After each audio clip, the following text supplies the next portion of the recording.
Culture تھا، تو ایک طرح سے رسول اللہ صلی اللہ علیہ وسلم کے جو چچا ہیں وہ ان کے دودھ شریک بھائی بھی بنے، جو حضرت حمزہ ہیں۔ تو اس کے بعد پھر آپ نے بچپن میں اسٹوریز میں یقیناً سنا ہوگا کہ رسول اللہ صلی اللہ علیہ وسلم کو بھیج دیا گیا حضرت حلیمہ کے ساتھ، کیونکہ وہاں کا ایک کلچر تھا کہ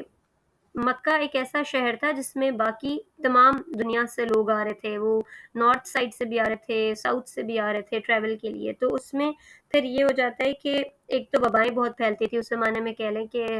اس طرح کی تو سچویشنز نہیں ہوتی تھیں کہ بیماریاں نہ پھیلیں اور صفائی ستھرائی اور یہ سب کچھ، تو وہاں پہ اکثر وبائیں پھیل جایا کرتی تھیں۔ تو ایک تو صحت کے حساب سے اس کی آب و ہوا اتنی اچھی نہیں تھی، تو عرب یہ سوچتے تھے کہ ہم اپنے بچوں کو اپنے سے تھوڑا سا دور بھیجیں، جیسے کہہ لیں کہ تھوڑے گاؤں ٹائپ کے علاقے میں مکہ سے دور، کہ وہاں پر پھر ان کی ایک اچھی اسٹرانگ اپ برنگنگ ہوگی ہیلتھ کے حساب سے، اور وہ وہاں پر زیادہ مضبوط بنیں گے۔ اور دوسری ایک ریزن یہ تھی کہ زبان، جیسے آپ دیکھیں کہ جب کوئی ایسا شہر ہوتا ہے جس میں ہر نیشنلٹی کے لوگ آ کے رہ رہے ہوں تو زبانیں پھر مکس ہو جاتی ہیں، اور عرب کو اپنی زبان پہ بہت ناز تھا۔ اور پھر دیکھیں کہ قرآن پاک کا اس سے بڑا ایک اسٹرانگ کنیکشن ہے کہ قرآن پاک بھی جو نازل ہوا ہے وہ پیور عربک زبان میں نازل ہوا ہے، جو سب کو سمجھ بھی آئے، اور جو کہہ لیں ایک جو اسٹینڈرڈ ورژن تھا لینگویج کا، تو وہ جو مکہ ہے اس میں رہتے ہوئے اسٹینڈرڈ ورژن کو اچیو کرنا مشکل تھا، کیونکہ ہر طرح کی نیشنلٹی آپ دیکھیں، ہم بچے، ہماری اردو بھی چینج ہو گئی ہے، اس میں کتنے انگلش کے ورڈز آ گئے ہیں، ایون انگلش میں بہت سارے ہندی کے ورڈز ہیں جو اس کا حصہ بن چکے ہیں، تو اس طرح سے لینگویجز ایک بڑے شہر میں ایوالو ہوتی رہتی ہیں، تو ایک جو پیور لینگویج ہے وہ کہہ لیں وہ پیچھے جو going back to the roots میں جا کر آتی ہے، تو اس لیے پھر وہاں کا یہ کلچر تھا۔ اگین مجھے بڑا اسٹرینج لگتا ہے یہ کلچر، کیونکہ آج کے ٹائم میں اگر ہم یہ سوچیں کہ اپنے بچے کو پیدا ہوا ہے اور اس کے تھوڑے عرصے بعد ہی بالکل کسی کے حوالے کر دینا ہے، اور پھر آپ سفر اتنا ایزی نہیں ہے کہ ہم روز جا کر اپنے بچے کو دیکھ سکیں، آپ 6 منتھس میں ایک دفعہ اپنے بچے سے مل سکیں گے، تو کتنا زیادہ ڈفرینس ہے کلچرز کا آج کے ٹائم سے۔ تو اسی طرح جب شادیاں وہاں پہ زیادہ ہو رہی تھیں، یا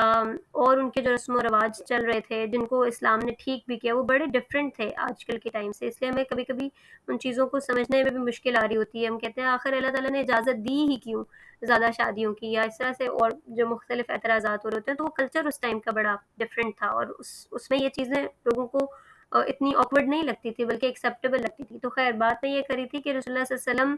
جیسا اور بچوں کو بھی بھیجا جاتا تھا رولر ایریاز میں کہ وہ وہاں پہ رہیں اور ان کی اچھی آب و ہوا میں اچھی لینگویج کے ساتھ پرورش ہو، تو رسول اللہ صلی اللہ علیہ وسلم کو بھی بھیجا گیا۔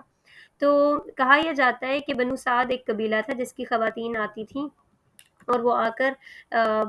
مختلف جو گھرانے ان کے بچوں کو اپنے ساتھ لے جایا کرتی تھیں۔ تو جب رسول اللہ صلی اللہ علیہ وسلم کے لیے مطلب اس ٹائم پر جب خواتین آئیں اور انہوں نے دیکھا تو آپ صلی اللہ علیہ وسلم یتیم تھے، اب کسی نے بھی آپ کو نہیں ایکسیپٹ کیا، کیونکہ وہ جو خواتین تھیں وہ یہ کام اس لیے کرتی تھی کہ ان کو بھی بدلے میں کوئی معاوضہ کچھ ملے، کیونکہ وہ لوگ بھی جیسے کہ گاؤں کے لوگ ہیں، غریب لوگ تھے، تو وہ چاہ رہے ہوتے تھے کہ بدلے میں ان کو کچھ پیسے وغیرہ باقی ان کی مالی امداد ہو۔ تو ایک یتیم بچے کو اس لیے نہیں لیا جاتا کہ پھر ان کی سرپرستی کون کرے گا، یا کون کوئی ان کے بہاف پر پیمنٹ کرے گا بھی، یہ نہیں کرے گا۔ تو حضرت حلیمہ ایک نریشن بتاتی ہیں، کیونکہ بعد میں وہ رسول اللہ صلی اللہ علیہ وسلم کی زندگی میں جب وہ بڑے ہوئے، رسول بنے، ان سے ملی بھی اور انہوں نے اسلام بھی قبول کیا، تو ایک کافی لمبی نریشن ہے جو ان سے نریٹ کی جاتی ہے، میں اس کو شارٹلی بتاتی ہوں۔ وہ یہ ہے کہ وہ کہتی ہے کہ ہم سب اپنے قافلے کے ساتھ نکلے، اور میری جو گدھی تھی، میں اس کے اوپر سوار تھی، وہ بہت ہی مریڑ اور لاغر تھی، اور ہمارے گھر کے اوپر سب سے زیادہ جو کہہ لیں وہ ماشی بدحالی آئی ہوئی تھی۔ تو ہم جب مکہ پہنچے تو کوئی بھی ایسی عورت نہیں تھی جس پر رسول اللہ صلی اللہ علیہ وسلم کو پیش نہ کیا گیا، یعنی